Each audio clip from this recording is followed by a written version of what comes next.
नमस्कार दोस्तों, आज के इस वीडियो में आप लोगों से एक बात कहना चाहता हूँ कि जो हस्त मैथुन है, जो मुठ मारते हो, मास्टरबेशन करते हो, उसका क्या नुकसान है। देखो, उसका नुकसान तो बहुत सारा है। आपका जो लिंग है ना, वो किसी लायक नहीं रहता है। बाद में जब तुम शादी करते हो तो अपनी पत्नी के साथ संभोग नहीं कर पाते हो, पत्नी के साथ सेक्स नहीं कर पाओगे। फिर तुम्हारी पत्नी एक्स्ट्रा मैरिटल अफेयर में पड़ सकती है। इसलिए तुम्हें चाहिए कि तुम अपने इस गंदी आदत को छोड़ दो। जैसे गंदी फिल्म देखने की आदत, गंदी फिल्में देखते हो तो उससे आपके दिमाग पे ये असर आता है कि आपके दिमाग में हमेशा सेक्सुअल थॉट आएगा। जब भी हम कुछ भी देखते हैं तो हमारे दिमाग में वही चीज़ें चलती रहती है। आपने अगर एक सेक्स का वीडियो देख लिया, पॉर्न वीडियो देखा, तो आपके दिमाग में वही चीज़ चलेगा। इसकी वजह से क्या होगा कि आप जो है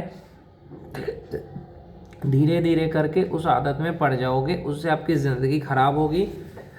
आगे जा कर के आपको डॉक्टरों के चक्कर लगने पड़ेंगे और करियर भी खराब, ज़िंदगी भी खराब, शादीशुदा ज़िंदगी खराब, शरीर में कमज़ोरी, दिमाग कमज़ोर, इतना नुकसान होगा कि पूछो मत मेरे भाई। आज आपको मज़ा आ रहा है कि अरे यार कितना मज़ा आ रहा है, मत छोड़ना मेरे भाई। मैं छोड़ने की बात ही नहीं करूँगा, करते रहो जब तक ज़िंदगी बर्बाद ना हो जाए, शरीर कमज़ोर ना हो जाए, जब तक तुम्हारा करियर बर्बाद ना हो जाए, तुम्हारी बीवी जब तक एक्स्ट्रा मैरिटल अफेयर में ना पड़े।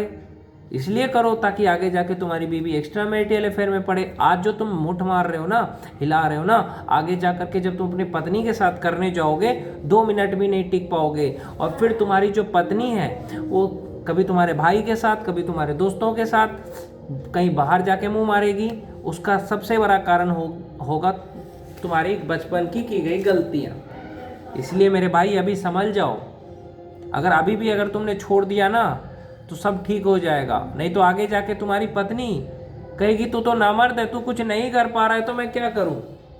तुम ये सोचते हो कि शादी के बाद ठीक हो जाएगा, ऐसा नहीं होता है। शादी के बाद एक पत्नी को चाहिए कि मेरे पति का शारीरिक सुख मिले, नहीं मिलेगा तो तुम्हें ताने देगी, तुम्हारे सामने दूसरे के साथ करेगी, तो तुम्हें कैसा लगेगा। इसलिए मेरे भाई छोड़ दे इस आदत को।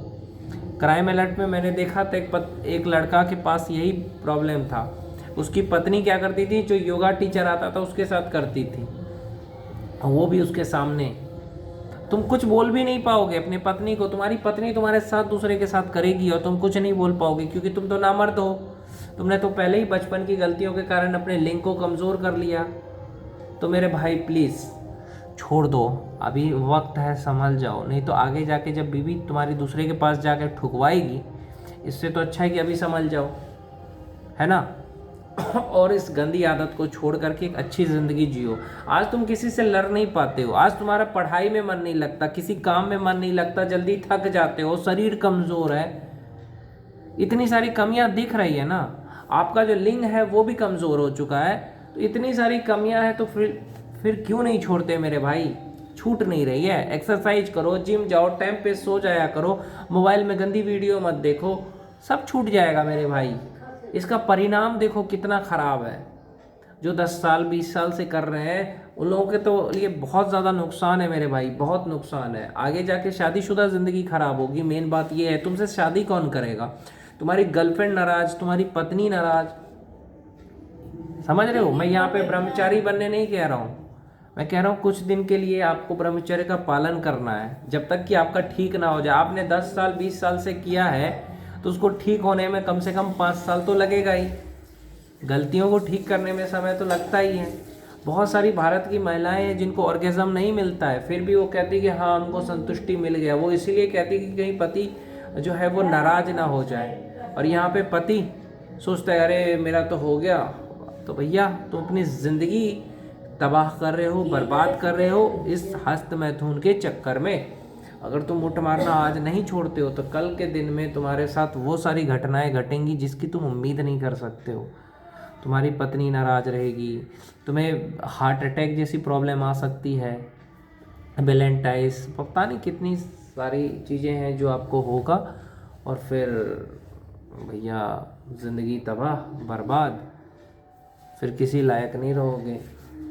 कई लोग हैं जिनका फिर खरा नहीं होगा, ये भी प्रॉब्लम होता है कई बार। तो मेरे भाई प्लीज़ इस तरह की चीज़ें मत करो, ब्रह्मचर्य का पालन करो, सब ठीक हो जाएगा। अगर मुसलमान भाई है तो 1 महीना रमज़ान होता है उसमें कर लो, नो फैब। और हिंदू है तो भैया नवंबर में कर सकते हो, ये कभी भी शुरू कर सकते हो। नमस्कार, छोड़ दो मेरे भाई प्लीज़।